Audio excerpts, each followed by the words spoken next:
Hi, my name is Molly and I'm a librarian with Spokane County Library District. Today I'm going to talk about our digital library. We offer access to a whole bunch of digital content through our library's webpage. This includes access to our ebooks, but also online courses, tutoring services, crafting tutorials, and so much more. To get started, you want to come to our homepage, which is scld.org. And then you want to look for a link to our digital library. There's one right here up top, or you can scroll down and there's one front and center on the page. This takes you to our digital library. Here you can see all of the different online resources that we offer. As you can tell, there's quite a few. If you know what you're looking for, it's very simple. You find it, you click it, and then it'll have you log in. Some of our most popular ones are Overdrive, which is how we do ebooks, or the majority of our ebooks. Hoopla, which is online videos. Flipster, which is magazines. But there's a lot more than that.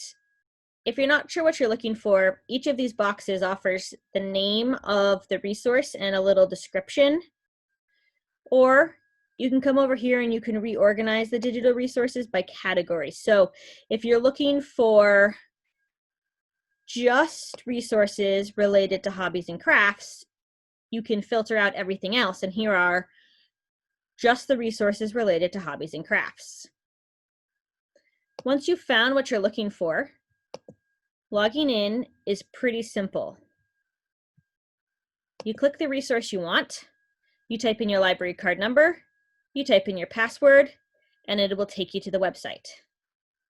There are a couple exceptions to this rule, and a big one is going to be Hoopla. For Hoopla, you have to get started by registering your email address and having a password for Hoopla. Once you have your email address and your password, then it will ask you for your library card number, but not until you set up an account with them. Creative Bug, which offers awesome tutorials for crafting, is also another resource that's going to have you use an email address to register. Lynda.com, which offers online classes related to technology, business, education, is also another resource that will have you register via email. So I hope you enjoyed our digital library and I hope you find lots of use